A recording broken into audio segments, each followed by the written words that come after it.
My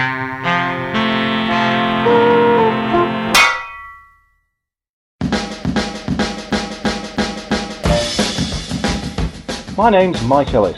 I have a problem. I rescue, refurbish, restore and revitalise vintage drums, in particular Premier drums.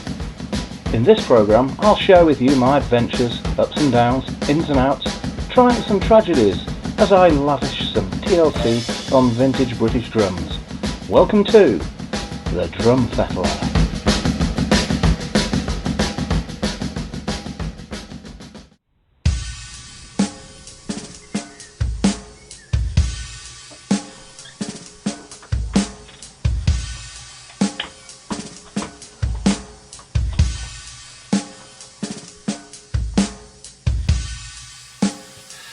Hello, welcome once again to another knee-trembling episode of the Drum Fettler. Well, it's very exciting today. Well, it's normally quite exciting here in the Fettling Vault, but we have another famous celebrity drum kit in my special attention. More on that later. Also, I'm going to be looking at the more mundane HR9. Yes, it's been dragging on for quite a long time now, hasn't it? Hopefully I've come up with a solution to that scabby old hoop, but, well, we'll see. The results weren't quite what I wanted, but never mind. It's all fair in drums and fettling.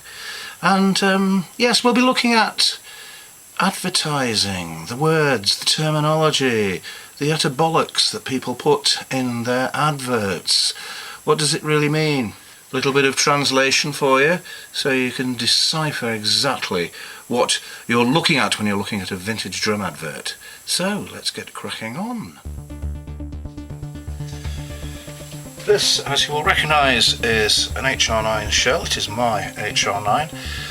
Going to give the shell a polish whilst all the hardware is off. Now, very important, if you find yourself in a similar situation with any brass shell drum, particularly Premier, do not use an abrasive cleaner. It will look horrible when you've finished. They are lacquered, and again, this is another one. There is no real shortcut to getting this back into mint condition other than dismantling it completely and sending it to someone with metallurgy skill. The fettlers around the world who had some very, very, very good results, and they've redone their HR9s back into very near mint condition. There's a few that have painted them, but each their own. It's their drum, they can do what they like with it. With mine, I'm just going to use my favourite multi-purpose cleaner with no abrasive cleaner. You will take the lacquer off and it'll look horrible and dull, and you will regret it. And if you post pictures of it online, you will be subject to much derision and laughter. So, just polish it.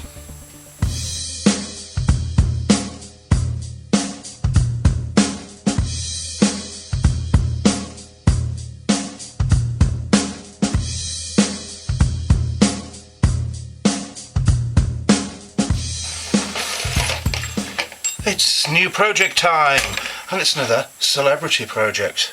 I won't tell you who it is yet. I'll keep you in suspenders a little bit longer. But what I need to do prior to its arrival is get all the parts I need. Now, it is a 1990s Premier resonator in a very special finish. At the moment, it has gold fittings, and the owner wants them changing to chrome fittings. So that means I've got to find hoops, lugs, rods, and I think that's just about it, really. Maybe some spurs as well. Don't know, I'll have to recheck the photographs. But I know I've got the rods, I know I've got the spurs, and maybe okay for the hoops, but one of the drums is a 10-inch, and I know for a fact that is going to be a right bugger to get 10-inch die-cast hoops in chrome. So, I've got some rods here, some T-rods for the bass drum. I've got 1, 2, 3, 4, 5, 6, 7, 8 here, and I've got to go through this little lot and see if I've got enough. If not, I'll have to start getting in touch with my chums and asking them if they can help me. Rod wise, I've got 2 of the long square head rods that go on the bottom of the drum, and I've got 1, 2, 3, 4, 5, 6, 7, 8, 9, 10, 11 T-rods, so I'm going to have to find some more T-rods. I'll just see if perchance I have any of the really, oh, that looks like one of them, any of these square head T-rods that go at the bottom. That looks quite promising. Oh, that's a big one. Now I need to think about the claws, because I've got 1, 2, 3, 4, 5, 6, 7, 8 of those there. And hopefully got some more here. Yes, I have. 1, 2, 3, 4, 5, 6, 7, 8, 9, 10, 11, 12, 13, 14, 15. Well, that's plenty. So we've got 23 of those, because I only need 20. Excellent. Right, so I've got the 20 claws that I need. I need to find some more T-rods. Now I need to have a think about lugs and hoops.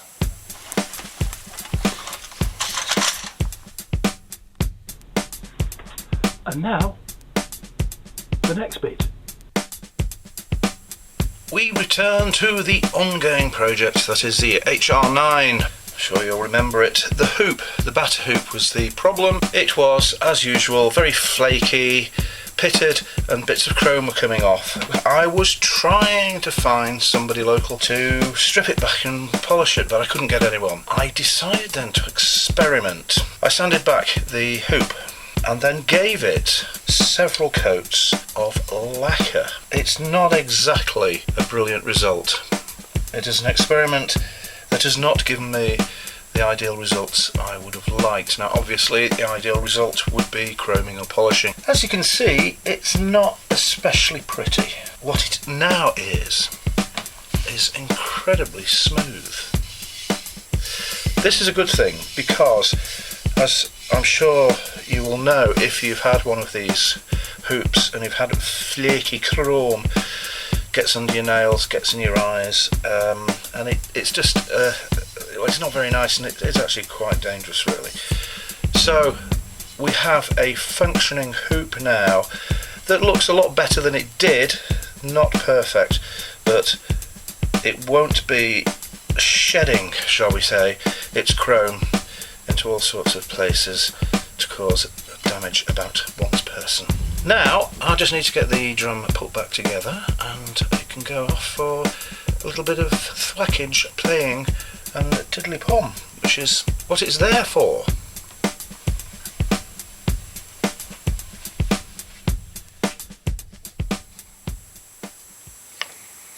Do you find the words and the terminology used in vintage drum adverts bewildering? Do you find that they fill you with befuddlement? Well, don't worry, because I'm here to help you. Here is a handy conversion guide to deciphering those strange words and terminology that are used by vintage drum aficionados when advertising things that they want to sell.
Nothing to it.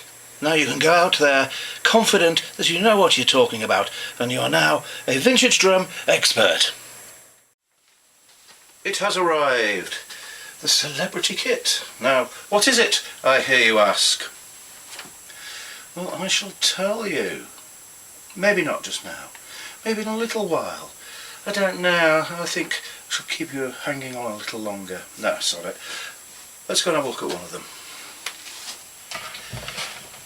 I have one here, so let's open it up and have a little look. Now this is the smallest drum, and it is a 10-inch. Now this is one I was telling you about. I think I'm going to have a little trouble finding hoops for this. Now as you can see, it is gold plated, and it belongs to one Tommy Cunningham, who I'm sure you know is the drummer with the very famous and much feted Scottish pop band Wet Wet Wet Wet Wet Wet Wet Wet. And what he wants is all the gold plated parts replacing with conventional chrome parts. So I've got a little task on my hand there to find all the bits. Now as you can see, it's a very distinctive finish with these sort of theatrical and star sign motifs on them. It's all very nice. It seems to be lacquered on top, I don't know, have a look, but it's a resonator kit, so it's got the inner liners, which obviously will need removing in order to get at the back of the lugs for removal and replacement. I have many of the parts I need here. Some I haven't got quite so many of.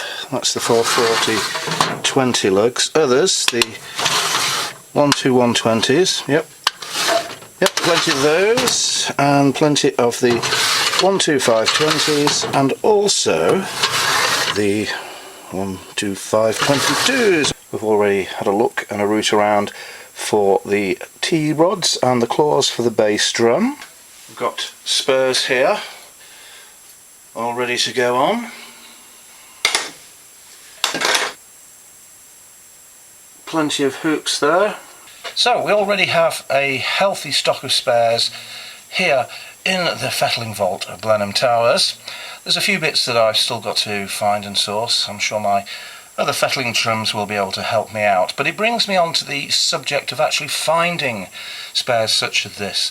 And I know there are some people out there who do not like the idea of perfectly serviceable drum kits being savaged for parts. Well, I generally do not do that. I either get my parts from other people who've already done the deed, or I only take them from kits that are absolutely and utterly beyond redemption.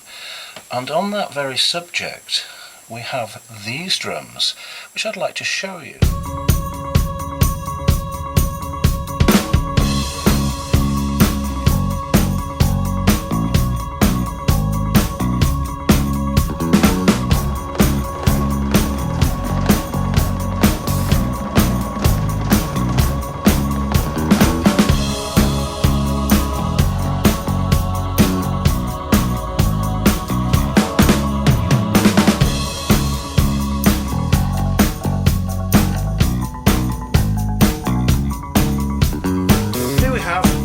Drums. Now, it's a vexed issue taking what appear to be perfectly serviceable good drums and taking them apart. Now, I acquired these resonator toms from my good chum Malcolm, and on first glance they look to be perfectly fine. Why on earth would I take them apart?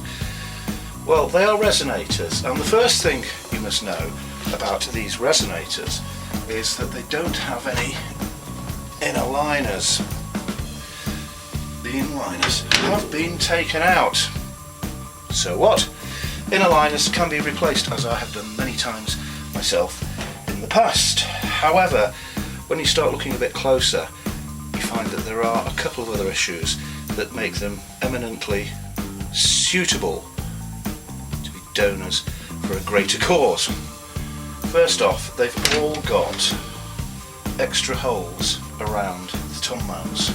So the 13 there, the 14 has them, and the 15 doesn't. But what the 15 does have is a very discoloured wrap, and it's cracked. Now this is the polychromatic finish, and the method of making this was, it's really strange. It's like an acetate, clear acetate film that's sprayed on the back with some sort of paint, and as soon as you take this off, it crumbles and it turns to dust. So it's really very, very difficult to rescue any of the wrap. and it's also impossible to get replacement wrap for it. So that's why I'm going to use these drums and the parts thereon for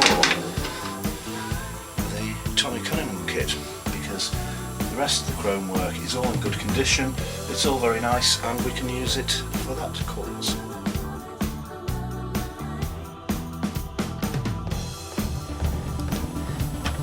There we have it, the HR9 is done, finally. Okay, the hoop is not what I wanted it to be. It really does need to be stripped back and polished properly. I may do that at a later date, however, now I've smoothed it all off, given it a few coats of lacquer, we've dealt with the flaky chrome problem. So, off to its case, ready for its next outing.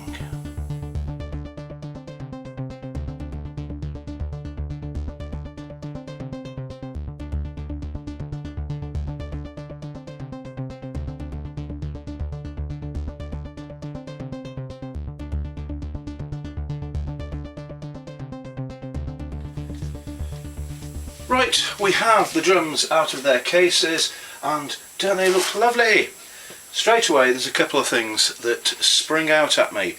Now, despite me trying to be very clever and smart and checking the contemporaneous spares handbook from the time these drums were made to see which lugs and parts I need, it seems that they have been fitted with different ones, which is the way things often go with Premier. You never know what to expect. Now, I thought that the 10 and the 12 at least would be fitted with 440/20 lugs, which are these ones here, and that's why I was going to be using the lugs off the resonator drums as donors. However, a quick inspection shows that they are fitted with the 12120s, as you can see. Them ones, and on the 12. Now, the bass drum obviously has the 125/20 lugs, which we all know and love.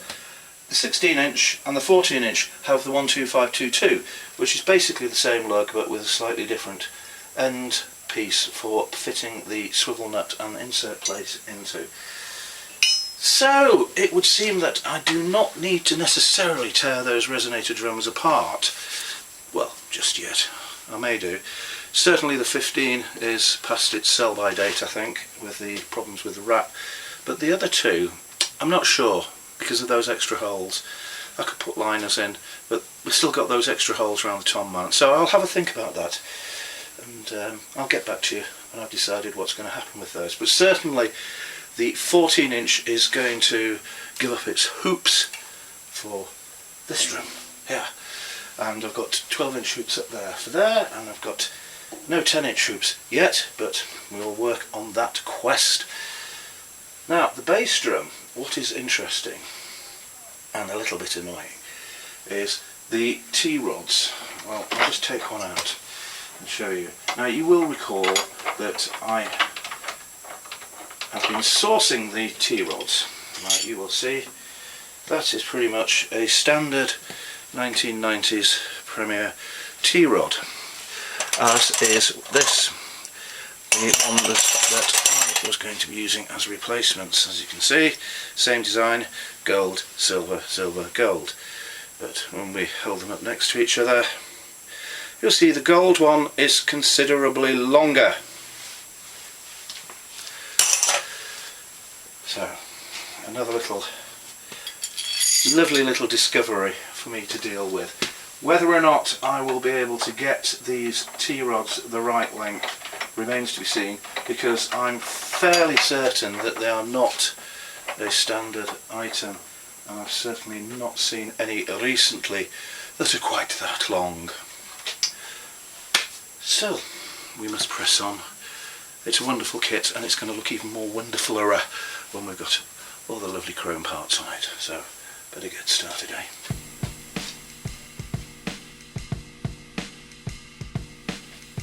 I have decided to dismantle those resonator drums, the cream ones with the black stripe.